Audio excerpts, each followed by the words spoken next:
سلامتی ہے ان آنکھوں پہ جو ہدایت پہ نظریں جمائے بیٹھی ہیں، ان کانوں پہ جو ذکر خیر کے منتظر رہتے ہیں، اور ان قدموں پہ جو ہدایت کی راہ پہ گامزن ہیں۔ سر، نظریہ ارتقاء یعنی ایولیوشن کے حوالے سے آپ نے پہلے بھی بات کی ہے، مگر اس میں ایک سوال بار بار ہمارے سامنے آ جاتا ہے حضرت آدم علیہ السلام کے حوالے سے۔ آیا کہ ان کی اثر نو تخلیق کی گئی، یا جو غالب تھا یا جو بھی سپیشیز اس وقت تھیں ان میں سے ان کو سلیکٹ کر کے انہیں انسانیت کا شرف بخشا گیا؟ اس کو اگر آپ تھوڑا سا کلیریفائی کر دیں، اور جو بھی آپ کا نقطہ نظر ہے قرآن مجید کی روشنی میں موجودہ علم کو نظریہ ارتقاء کے حوالے سے جیسے بھی آپ دیکھتے ہیں، اس کو اگر خلاصہ اگر ایک دفعہ پھر سے بیان فرما دیں تو بڑی مہربانی ہوگی۔ یہ میں کئی مرتبہ عرض کر چکا ہوں کہ سائنسی تحقیقات قرآن کا اصلاً موضوع نہیں ہے۔ جی، نہ اللہ تعالیٰ نے اپنی کتاب اس مقصد سے نازل کی ہے۔ یہ دنیا ہے، اس دنیا میں انسان کو بہت کچھ علم و عقل دے کر بھیجا گیا ہے، تو وہ تحقیق بھی کرتا ہے، اس کے اندر جستجو بھی ہے، وہ ماضی کو بھی جاننا چاہتا ہے، حال کو بھی جاننا چاہتا ہے، مستقبل کو بھی جاننا چاہتا ہے۔ ہم اس وقت دیکھ رہے ہیں کہ اس کی کوئی ایسی بڑی ضرورت تو نہیں پڑ گئی تھی، لیکن ہم کوشش کر رہے ہیں کہ چاند پر بھی ہو آئیں، مریخ پر بھی ہو آئیں۔ اگر آگے جانے کی کوئی سہولت ہو تو وہاں بھی جانے سے دریغ نہیں کریں گے۔ جی، دنیا میں بے شمار چیزیں ہیں جن کو سیکھنے جاننے کے لیے اتنی غیر معمولی جستجو اللہ تعالیٰ نے ہمارے اندر رکھی ہے کہ یہ آپ دیکھتے ہیں بعض اوقات کہ لوگ اپنی جان جوخم میں ڈال دیتے ہیں۔ وہ پرندوں کے بارے میں، جانوروں کے بارے میں، درندوں کے بارے میں، آپ کو چونٹیوں کے بارے میں کیا کیا معلومات فراہم کرتے ہیں۔ یہی معاملہ ان چیزوں کا ہے جن کی ہمیں ضرورت لاحق ہوتی ہے، جیسے طب میں جو تحقیقات کی ہیں ہم نے، جی، یا سرجری کے نئے پہلو ایجاد کیے ہیں، تو وہ ظاہر ہے کہ انسان کی ضرورت ہے۔ تو اللہ تعالیٰ نے اس سے صاف معلوم ہوتا ہے کہ انسان کو بڑی غیر معمولی صفات دے کے بھیجا ہے، بڑی غیر معمولی صلاحیتیں دے کے بھیجا ہے۔ چنانچہ ان چیزوں کو اس نے اپنی کتابوں کا موضوع نہیں بنایا۔ پیغمبروں کا موضوع یا کتابوں کا موضوع وہی ہے جس کو قرآن ایک لفظ میں بیان کرتا ہے، انذار و بشارت، یعنی لوگوں کو خبردار کرنا کہ یہ دنیا کی زندگی اپنے سارے مال و منال کے باوس ایک متاع غرور ہے، اس کے بعد وہ دنیا آنے والی ہے جس میں تمہیں ابدی طور پر جینا ہے، تم اس کی تیاری کرو۔ اصل موضوع یہی ہے۔ اس لیے جو لوگ قرآن مجید سے سائنس برآمد کرنے کی کوشش کرتے ہیں وہ ایک غلط کام کرتے ہیں، یہ نہیں کرنا چاہیے۔ جو کچھ ہے وہ کیا ہے کہ اللہ تعالیٰ کو اب اس مقدمے کو واضح کرنا ہے، یعنی یہ دنیا عارضی ہے، میں اس کائنات کا خالق ہوں، میں تنہا ہوں، اور ایک دن تم نے میرے حضور میں ملاقات کے لیے اٹھنا ہے۔ یہ بنیادی بات ہے۔ اس کو واضح کرنے کے لیے انسان کے سامنے دلائل پیش کیے جاتے ہیں، استدلال کیا جاتا ہے۔ دلائل آفاقی بھی ہیں، انفسی بھی، یعنی اس کائنات کی طرف توجہ دلائی جاتی ہے، اس میں دلائل پیش کیے جاتے ہیں۔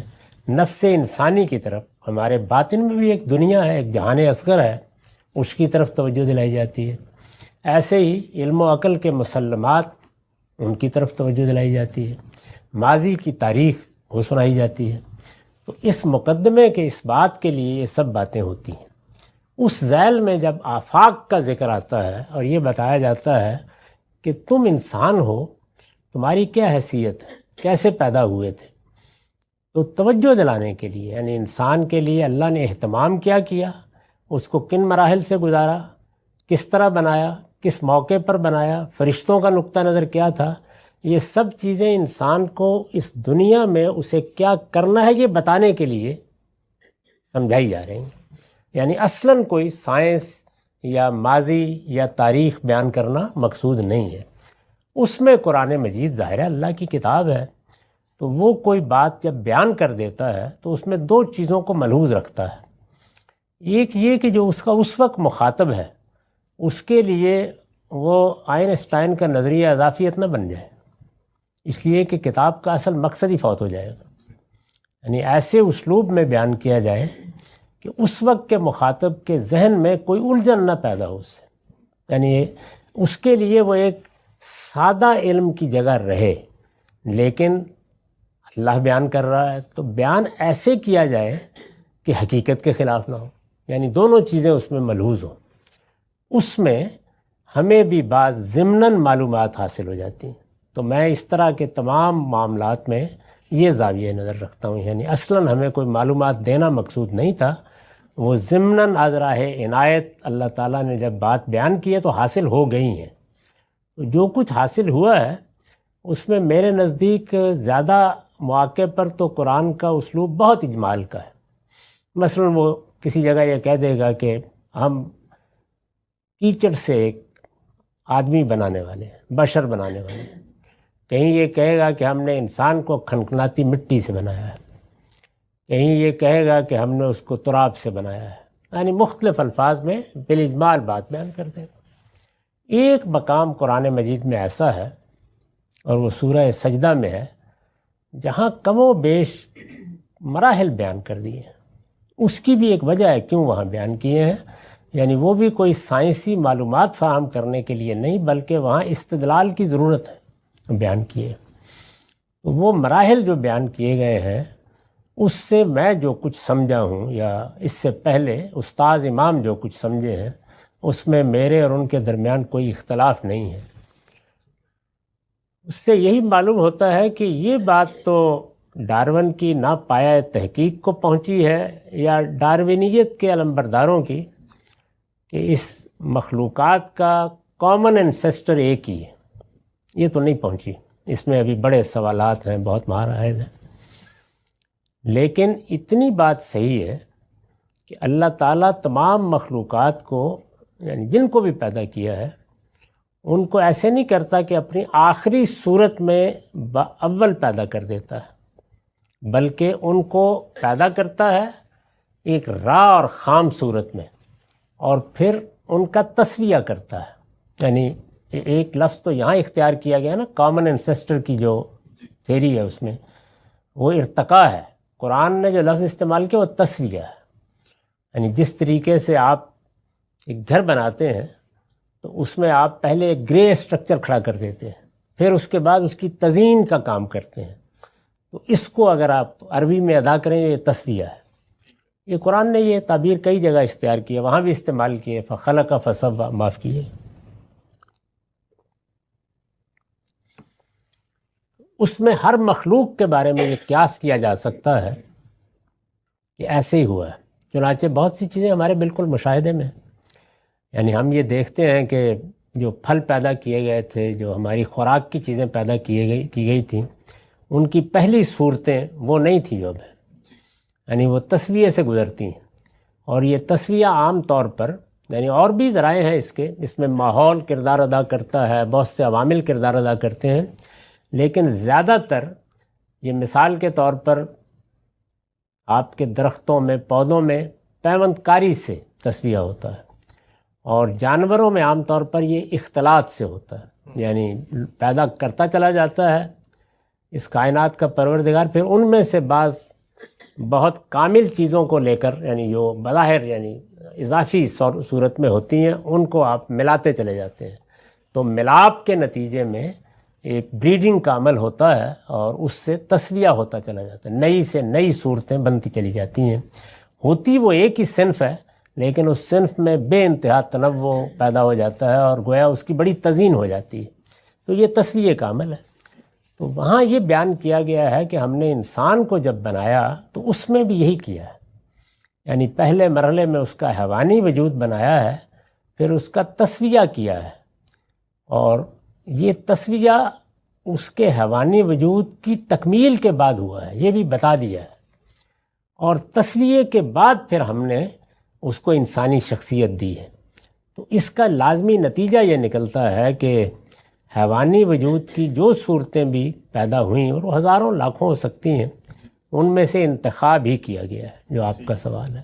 میرا رجحان یہی ہے، میں نے اس کو بیان کر دیا، سورہ سجدہ میں آپ اس کو دیکھ بھی سکتے ہیں۔ میں پہلا سوال آپ کی خدمت میں رکھ دیتا ہوں۔ ہم لوگ بچپن سے سنتے ہیں سیدنا آدم علیہ السلام کے بارے میں کہ آدم علیہ السلام پہلے انسان تھے، اللہ تعالیٰ نے ان کو تخلیق کیا، پھر ان میں روح پھونکی، ایک مکالمہ بھی ہمیں سنایا جاتا ہے فرشتوں اور شیطان اور سیدنا آدم کا۔ پھر قرآن مجید کو پڑھتے ہیں، لوگوں سے سنتے ہیں تو مختلف باتیں سامنے آتی ہیں کہ زمین کے پیٹ سے ان کو پیدا کیا گیا۔ یہ آدم علیہ السلام کون ہیں؟ ان سے پہلے دنیا میں کیا ہو رہا تھا؟ ان کی تخلیق کیسے ہوئی؟ اور پھر اس کے بعد ان کو دنیا میں جو بھیجا تو اس بھیجنے کا کیا مقصد تھا؟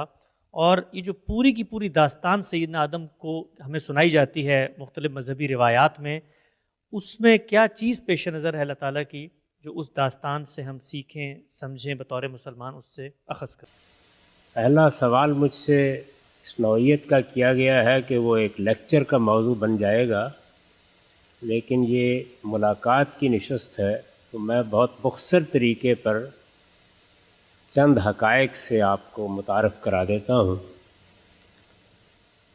اللہ تعالیٰ نے قرآن مجید میں یہ بتایا ہے کہ انسان دو چیزوں کا مجموعہ ہے، ایک اس کا حیوانی وجود ہے، یہ بالکل اسی طرح ہے جس طرح دوسرے حیوانات کا وجود ہے۔ یہ حیوانی وجود ایک قالب ہے، اس کو آپ سادہ لفظوں میں جسم کہہ سکتے ہیں، لیکن یہ زندہ ہستی اسی زمین سے پیدا کی گئی۔ اور قرآن نے یہ بات بھی واضح کر دی ہے کہ سمندروں کے کنارے جو دلدل سی بن جاتی ہے وہاں سے ابتدا ہوئی اور پھر کئی صدیوں کے مراحل سے گزرنے کے بعد وہ حیوانی وجود پایہ تکمیل کو پہنچا۔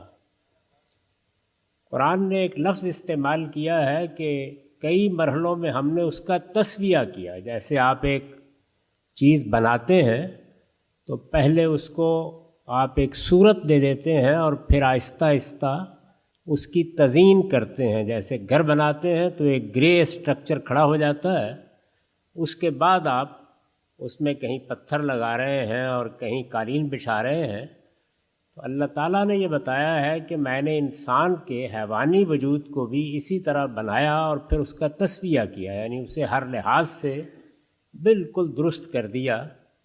جب وہ اس مرحلے تک پہنچ گیا تو پھر سورہ سجدہ میں یہ فرمایا ہے کہ آسمان سے اس کی شخصیت اس کے اندر الہام کی۔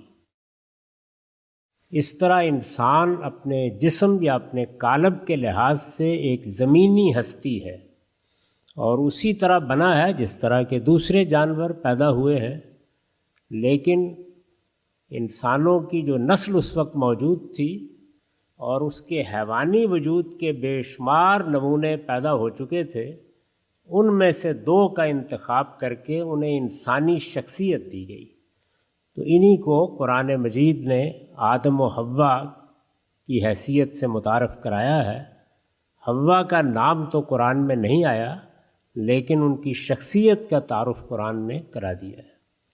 تو یہ آدم و حوا ہیں جن کو پہلی مرتبہ انسانی شخصیت دی گئی اور اللہ تعالیٰ نے ان کو پیغمبری کے منصب پر فائز کیا۔ آدم علیہ السلام کو نہ صرف یہ کہ انسانی شرف حاصل ہوا، بلکہ اللہ تعالیٰ نے اپنی وحی ان پر نازل کی اور انہیں پیغمبر بنایا۔ اس واقعے سے پہلے یہ بات بھی قرآن مجید میں واضح کر دی گئی ہے کہ اللہ تعالیٰ نے یہ اسکیم اس وقت جو مخلوقات تھیں جن میں فرشتے بھی تھے، جنات بھی تھے، ان کے سامنے رکھی اور ان سے کہا کہ میں نے زمین کا ایک ذرے کے برابر ہے پوری کائنات میں اس کرۂ ارض کا انتخاب کیا ہے کہ یہاں میں اس کیچڑ سے ایک نئی مخلوق پیدا کرنے والا ہوں اور زمین کا اقتدار اس کو سونپ دوں گا۔ اس پر فرشتوں نے سوال کیا کہ جب آپ اختیار بھی دیں گے، اقتدار بھی دے دیں گے، زمین کی بادشاہی بھی اس کے سپرد کر دیں گے تو وہ بڑا فساد برپا کرے گا۔ تو اس کے جواب میں اللہ تعالیٰ نے یہ بات واضح کی کہ میری اسکیم یہ ہے کہ میں ایک اٹرنل دنیا بنانا چاہتا ہوں، ابدی دنیا۔ اس دنیا کے لیے مجھے لوگوں کا انتخاب کرنا ہے کہ اس انتخاب کے لیے میں پہلے ان کا امتحان کروں گا، اور اس وقت یہ زمین کے اوپر امتحان کے لیے بھیجے جائیں گے، یہ پیدا ہوں گے، یہ یہاں سے رخصت ہوں گے، پھر میں ان کو اٹھاؤں گا اور اٹھا کر ان کا حساب لوں گا، اور پھر جو اس حساب میں کامیاب ہوگا اس کو اپنی جنت میں آباد کروں گا جہاں موت کا خاتمہ ہو جائے گا، اور یہ ہمیشہ ہمیشہ کے لیے اس میں رہیں گے۔ تو اس مقصد کے لیے انسان کو بنایا گیا کہ وہ خدا کی ابدی دنیا میں آباد ہو، وہ ایٹرنل لائف اس کو دی جائے، اور اس دنیا میں وہ اس لیے بھیجا گیا کہ وہ پاکیزگی کا امتحان دے۔ یہ سارا امتحان کیا ہے؟ پیوریفیکیشن کا۔ انسان کے اندر خیر بھی ہے، شر بھی ہے، اس کے اندر نیکی اور بدی کا شعور ہے، اس میں اس کو زیادہ سے زیادہ پاکیزہ ہو کر دنیا سے رخصت ہونا ہے۔ تو جو اس پاکیزگی میں جتنا بڑا مقام پائے گا، جتنی زیادہ ترقی کرے گا، اس کے لحاظ سے جنت میں اس کے لیے مراتب ہیں۔ اس اسکیم کو سامنے رکھ کر انسان کو اس دنیا میں بھیجا گیا ہے۔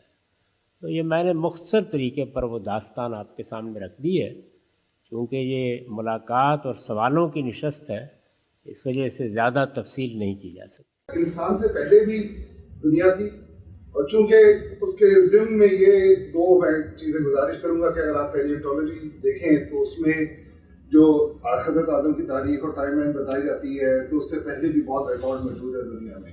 اور پھر سورہ بقرہ میں آیت 30 میں ایٹ لیسٹ میری انٹرپریٹیشن بالکل ناقص ہوگی، لیکن اس میں تھا کہ جب میں نے اللہ تعالیٰ نے حضرت آدم کو بنایا تو فرشتوں نے کہا کہ بھئی آپ دنیا میں اور کچھ حاصل کرنا چاہتے ہیں، ان قدر و قریب ان کو کیسے پتہ چلا؟ تو اللہ میاں نے کہا کہ بھائی مجھے معلوم ہے جو تمہیں نہیں معلوم، کس لیے بنایا اور اس سے پہلے تھا انسان یا نہیں۔ واضح جی۔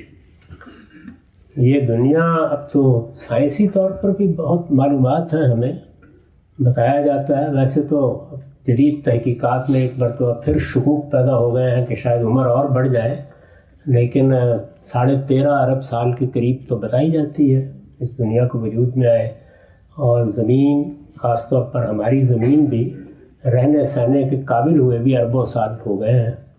تو ایک تو یہ سمجھ لیجئے کہ قرآن مجید نے یہ بتایا ہے کہ اس پوری کائنات میں اللہ تعالیٰ کے فرشتے ایک مخلوق اور صاحب اختیار و ارادہ مخلوق کی حیثیت سے موجود ہیں، وہ اس کا نظم و نسق چلا رہے ہیں۔ یعنی دنیا جب سے بھی بنی ہے تو اللہ تعالیٰ نے اسی وقت سے اپنی ایک مخلوق بنا رکھی ہوئی ہے، وہ اس سے فائدہ اٹھا رہی ہے، اس کا نظم چلا رہی ہے۔ پھر ہم سے پہلے جنات وجود میں آ چکے، وہ بھی اسی دنیا میں رہتے ہیں، اسی دنیا میں جیتے جاگتے ہیں، ان کا بھی ایسے ہی امتحان ہو رہا ہے جیسے ہمارا ہو رہا ہے۔ قرآن مجید بتاتا ہے ان کی طرف بھی ہم اپنے پیغمبر بھیجتے ہیں، ان کے لیے بھی جنت ہے، ان کے لیے بھی دوزخ ہے، وہ معلوم نہیں ہم سے کتنا پہلے سے رہ رہے ہیں۔ پھر انسان ہے، تو انسان کے بارے میں جو عام طور پر وہ بائبل کی روایت کی وجہ سے خیال پیدا ہو گیا کہ وہ 7-7.5 ہزار سال پہلے وجود میں آیا ہے، وہ محض خیال ہے، یعنی اس کی کوئی حقیقت نہیں۔ ہم میں سے کوئی نہیں جانتا کہ انسانوں نے کب اس دنیا میں شعور پایا ہے، کب سے وہ اس شعور کے ساتھ اس دنیا میں رہ رہے ہیں، ان کی کیا تاریخ بنی ہے۔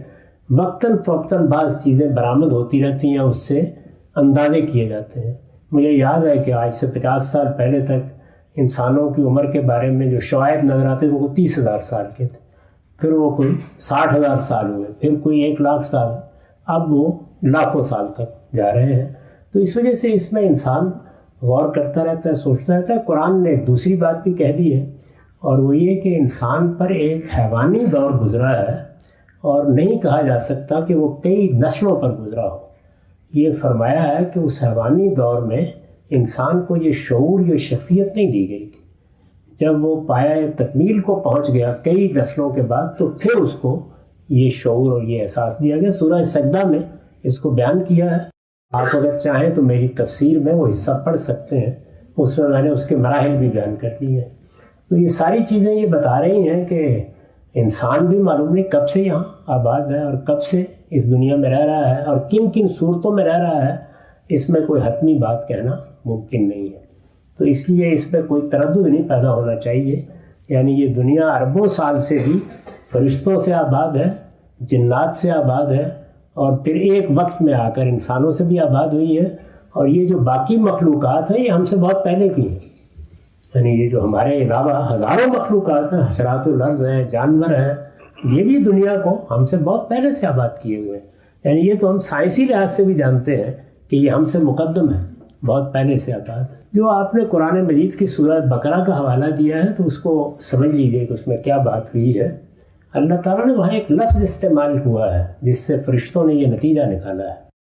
فرشتے ایک صاحب ارادہ، صاحب عقل، صاحب شعور مخلوق ہے، بہت برتر مخلوق ہے. اسی وجہ سے انانیت کا امتحان بھی انہی کے سجدے سے انسان پر واضح کیا گیا. تو اللہ تعالیٰ نے فرمایا تھا انی جاعل فی الارض خلیفہ، میں زمین میں ایک ایسی مخلوق بنانے والا ہوں جس کو میں زمین کی بادشاہی دے دوں گا، زمین کا اقتدار دے دوں گا. تو فرشتوں نے یہ سمجھا کہ اقتدار تو صاحب نظرہ نشہ قوت ہے خطرناک، یہ تو حسینہ واجد کو مل جائے تو مصیبت پڑ جاتی ہے.